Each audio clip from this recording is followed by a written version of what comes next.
पिछली बार ना हमने पाकिस्तान और इंडिया की रिलेशनशिप की बात करी थी। इस बार मैं चाहता था कि अपन अमेरिका और इंडिया की रिलेशनशिप की बात करें। तो अमेरिका इतना पावरफुल क्यों है? वो ना सबसे बड़ा देश है, ना सबसे ज़्यादा पॉपुलेशन वाला देश है।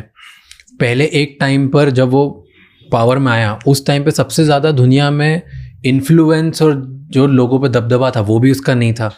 तो कुछ नहीं था उसके बाद भी, लेकिन उसके बाद भी आज पूरा देश, पूरा दुनिया उसको सुनता है। हमारा देश भी, हर देश। हमारे ऊपर परमाणु बम मारने आया तो फिर भी दोस्त बनते हैं हम लोग। तो हर देश पे ऐसा ही है। हाँ, जापान को मार के जापान की सिक्योरिटी खुद करता है आज भी। दोनों परमाणु बम जापान पे मारा 1945 में, आज भी जापान की सिक्योरिटी अमेरिका ही करता।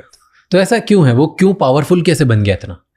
अब देखिए, इसके कई रीजन है। अब जैसे हम लोग पहले इंडिया पाकिस्तान के रिलेशन की बात किए थे, तो हमारे से अभी पाकिस्तान रिलेशनशिप से हट गया है। अभी उसका चक्कर चल रहा है चाइना से। पाकिस्तान उसको यूज करके छोड़ दिया। तो उसके अब हटाते हैं उसकी में। अमेरिका के साथ क्या है ना, एक कहावत कहा जाता है, ज्योग्राफी क्रिएट्स इकोनॉमी। आपकी ज्योग्राफी कैसी है वहां हो जाएगा। जैसे झारखंड की ज्योग्राफी, ऑटोमेटिक खनिज निकल रहा है वहां से, automatic. But geography creates economy and the politics hold this economy. अगर आपका पॉलिटिक्स वहाँ पे राजनीति खराब है ना, तो वो इकोनॉमी बर्बाद हो जाएगी। झारखंड, उसकी ज्योग्राफी उसको पैसा दे रही है, बट पॉलिटिक्स वहाँ पे उतना सस्टेन नहीं कर पाई। मतलब एक समझिए कि पिछड़े राज्यों में उसकी गिनती हो रही है, जबकि सबसे ज्यादा खनिज होना चाहिए। इसका उल्टा सिंगापुर में देखिए, सिंगापुर का लोकेशन इतना जबरदस्त है ना कि सारी जहाजें वहीं से जाती है। सिंगापुर में इतनी कम जमीनें हैं ना कि वहाँ फैक्ट्रीज जो हैं वो पानी वाली जहाज पे लगा दी गई है और जहाज को समुद्र में भेजा गया है। लोग ड्यूटी करने छोटी नाव से जाते हैं, आपको पता ही जी। जमीन ही नहीं है वहाँ पे, इतना छोटा सा देश है। 1965 में आजाद होता है यहाँ पे। तो वहाँ पे ज्योग्राफी ने इकोनॉमी को क्रिएट किया, लेकिन वहाँ के जो पॉलिटिशियन है उसको होल्ड करके रख लिया, बचा के रख लिया इस चीज को। ये चीजें अमेरिका के साथ भी होती है। उसके एक तो उसकी जनसंख्या बहुत कम है, 35 करोड़ लोग हैं, इंडिया से 3 गुना बड़ा है। आप बस यही चीज इंडिया में सोच के देखिए। आज अगर इंडिया में इतनी ही सब कुछ रहता, कोई चीज चेंज नहीं होती, बट हमारी आबादी 35 करोड़ रहती, तो क्या इतनी समस्या होती? ऑब्वियसली हम हाथी हैं, हम हाथी खाता बहुत ज्यादा है। तो हम लोग क्या है ना कि आप सोचिए कि चलिए ऊपर से अगर 80,000 करोड़ रुपए हम निकालेंगे ना, तो सबको 500 रुपए पहुंचता है किसान को। 80,000 करोड़ निकला है, तो ये उसका एक तो एरिया बड़ा है, ठीक है, पॉपुलेशन बहुत कम है, और मिनरल रिच है, उसके किसी न किसी एरिया में कुछ कुछ होता है।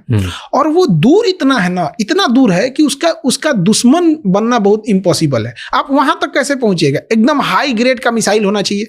अब अमेरिका ने सबसे अच्छी चाल क्या किया, उसने अपनी इकोनॉमी को होल्ड करने के लिए पॉलिटिकल पावर का बहुत इस्तेमाल किया। जैसे वो हर नियम बनाता है जो आप अमेरिका तक नहीं पहुंच सके।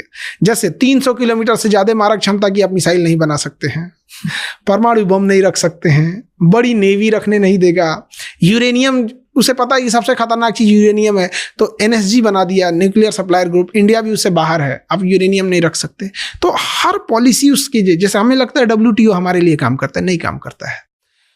ये पूरी तरह अमेरिका को सिक्योर करने के लिए काम किया जा रहा है। तो उसका सिस्टम इस तरह से है। और गौर करके देखिएगा आप, अमेरिका में कौन जाके बसता है? जो अपने अपने देश के टॉप पैसे वाले लोग थे, टॉप ब्रेन वाले थे, टॉप एंटरप्रेन्योर थे, वो जाके अमेरिका में बस रहे हैं। तो केवल क्रीम खींचा है अपने यहाँ पर। और अमेरिका को भी ये बात दाद देनी पड़ेगी कि वहाँ उस देश में कोई आके न्यूयॉर्क का मेयर बन जाता है और वहाँ का नहीं रहता है। और भाषण क्या देता है न्यूयॉर्क का mayor Zohran Mamdani? City of the immigrants, run by immigrants and rule by immigrants. क्या ये इंडिया में पॉसिबल है? नहीं। यहां पर तो ये हाल हो जाएगा कि लखनऊ का आदमी जयपुर में बाहरी हो जाता है, भोपाल का आदमी इंदौर में बाहरी है। वहां पे क्या है ना, उसने बाहर इंटेलेक्चुअल लोगों को दिल खोल के उसने बुलाया। तो इस वजह से आप देखिएगा पूरी दुनिया से दुश्मनी है, लेकिन पूरी दुनिया के टॉप ब्रेन, टॉप लोग वहीं चले गए हैं, और उसने उस टाइप का माहौल भी दिया है। अब इसको वो होल्ड कैसे करे, इसलिए पूरी दुनिया पे हथियार को रखता है, हथियार, और उसका सबसे बड़ा बिजनेस है हथियारों का।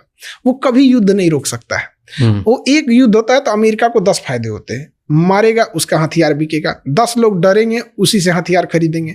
अब जो देश बर्बाद हुआ है वो वर्ल्ड बैंक से लोन लेगा, वर्ल्ड बैंक को पैसा यही देगा, वहाँ से कमाएंगे। फिर जो उस पर कंपनियां आएंगी वो इन्हीं से खरीदेंगे, सब यही कमाता है।